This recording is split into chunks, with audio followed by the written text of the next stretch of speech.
সংবিধান সংবিধান নিয়ে কথা হইতেছে। এই সংবিধানের মধ্যে একটা বিষয় হচ্ছে যে সার্বভৌমত্বের মালিক জনগণ। নাউযুবিল্লাহ। সার্বভৌমত্বের মালিক কে? একমাত্র আল্লাহ। ওয়ালিল্লাহিল মুলকুস সামাওয়াতি ওয়াল আরদ। সার্বভৌমত্বের মালিক আল্লাহ তাআলা। আসমান এবং জমিনের মালিক একমাত্র আল্লাহ তাআলা। আল্লাহর মতো আর কেউ নাই। আল্লাহ পাক রব্বুল আলামিনের মতো কেউ আইন দিতে পারে না। আল্লাহ পাকের আইন আইন। আল্লাহ পাক রব্বুল আলামিন কোরআনে কারীমের মধ্যে বলেন, ওয়া মান লাম ইয়াহকুম বিমা আনজালাল্লাহ ফাউলাইকা হুমুল কাফিরুন। ওয়া মান লাম ইয়াহকুম বিমা আনজালাল্লাহ ফাউলাইকা হুমুল যালিমুন। ومن لم يحكم بما أنزل الله فأولئك هم الفاسقون। যে ব্যক্তি আল্লাহ প্রদত্ত আল্লাহর আইন অনুযায়ী বিচার করে না, সে হচ্ছে কাফের, সে হচ্ছে জালেম, সে হচ্ছে ফাসিক। কেউ যদি মনে করে আল্লাহ যেমন আইন করতে পারেন, আল্লাহ যেমন বিধান দিতে পারেন, আল্লাহ যেমন বিধানদাতা, কেউ যদি মনে করে অমুক লোকও আইন করতে পারে, অমুক লোকও বিধান দিতে পারে, এটা হচ্ছে আল্লাহ তাআলার সাথে শিরিক করা। শিরিক করা। হাদিসের মধ্যে এসেছে 1000-এর মধ্যে 999 জন জাহান্নামে যাবে। নাউযুবিল্লাহ। মাত্র একজন জান্নাতে যাবে। কেন? আমরা তো অহরহর মুসলিম দেখতেছি, চলাফেরা করতেছে, দেখতেছি সবাই মুসলমান, বাপ দাদা মুসলমান, নাম মুসলমান, কিন্তু তার কি ফুটা, বালতি ফুটা, ঈমান নামক যে বালতিটা আছে, ওই বালতিটা শিরিক নামক ফুটা দিয়ে তার যত আমল আছে সবগুলো বরবাদ হয়ে যাচ্ছে। তো আল্লাহ পাক রব্বুল আলামিন এই জন্য আমাদেরকে সতর্ক থাকতে হবে।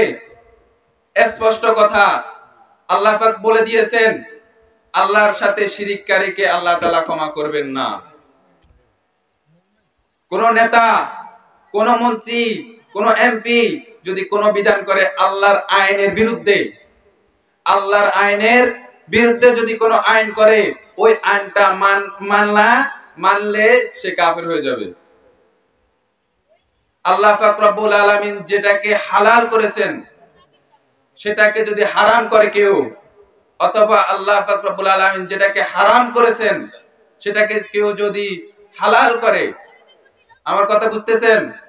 কেউ যদি আল্লাহ পাক রব্বুল আলামিন যেটাকে হারাম ঘোষণা করেছেন, স্পষ্ট ঘোষণা করেছেন হারাম, সেটাকে কেউ যদি হালাল করে, বৈধতা দেয়, সে কাফের হয়ে যাবে।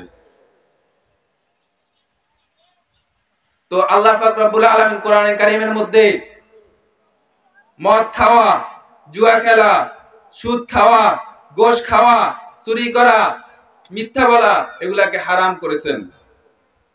আর বর্তমান যে সংবিধান রয়েছে সেই সংবিধানের মধ্যে হালাল করা হয়েছে, বৈধতা দেওয়া হয়েছে।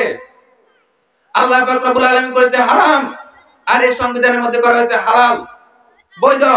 আর এই জন্য যারা এই সংবিধান মানবে, বিশ্বাস করবে যে এই সংবিধান যেমন কোরআনের মতোই বিশ্বাস করে, অনেকেই আছে এই সংবিধানের আইন অনুযায়ী যে এটা যেমন কোরআনের আইন যেমন, এই সংবিধানের আইন তেমন, এটার থেকে বেশি মনে করে, সে কাফের হয়ে যাবে, আল্লাহর সাথে শিরিক হবে।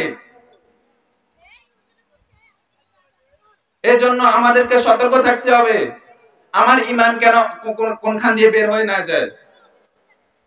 রাসূল সাল্লাল্লাহু আলাইহি ওয়াসাল্লাম হাদিসের মধ্যে বলেছেন, সকালে মুমিন বিকালে কাফের, বিকালে কাফের সকালে মুমিন, বিকালে মুমিন সকালে কাফের। কেন? এই যে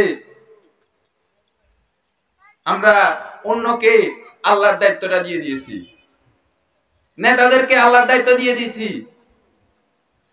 আল্লাহ করেছেন হারাম, আর সেটা আমরা নেতাদেরকে মাধ্যমে করে দিয়েছি হালাল।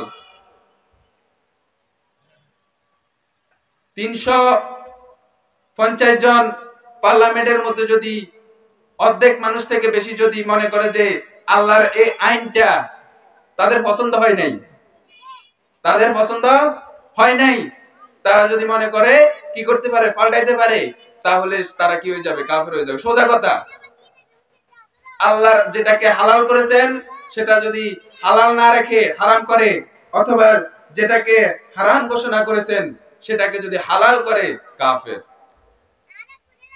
এই জন্য কিন্তু কেউ যদি নামাজ পড়ে না, কোন একজন ব্যক্তি নামাজ পড়ে না, কিন্তু সে নামাজকে অস্বীকারও করে না, বলে যে আমি গুনাহ করতেছি। তাকে যদি জিজ্ঞাসা করেন, তুমি নামাজ কেন পড়তেছ না, আল্লাহ আমাকে, আমি গুনাহ করতেছি, কিন্তু সে নামাজকে কি করে না, অস্বীকার করে না। অস্বীকার করা আর না মানা, না করা বেশ কম আছে। একটা হচ্ছে নামাজ না আদায় করা, একটা হলো নামাজ অস্বীকার করা। একটা হলো রোজা না রাখা, আর একটা হলো রোজাকে অস্বীকার করা। একটা হলো যাকাত না দেওয়া, আর একটা হচ্ছে যাকাতকে অস্বীকার করা। হযরত আবু বকর রাদিয়াল্লাহু তাআলা আনহু যখন সর্বপ্রথম খেলাফতের মসনদে দায়িত্ব পালন করেন, আদিষ্ট হন, তখন এই যারা অনেকে বলতেছে তারা কি করবে না, যাকাত দিবে না। কি দিবে না? যাকাত দিবে না। সাহাবায়ে কেরাম বলতেছেন তাদের বিরুদ্ধে কি করা যাবে না, অস্ত্র ধরা যাবে না।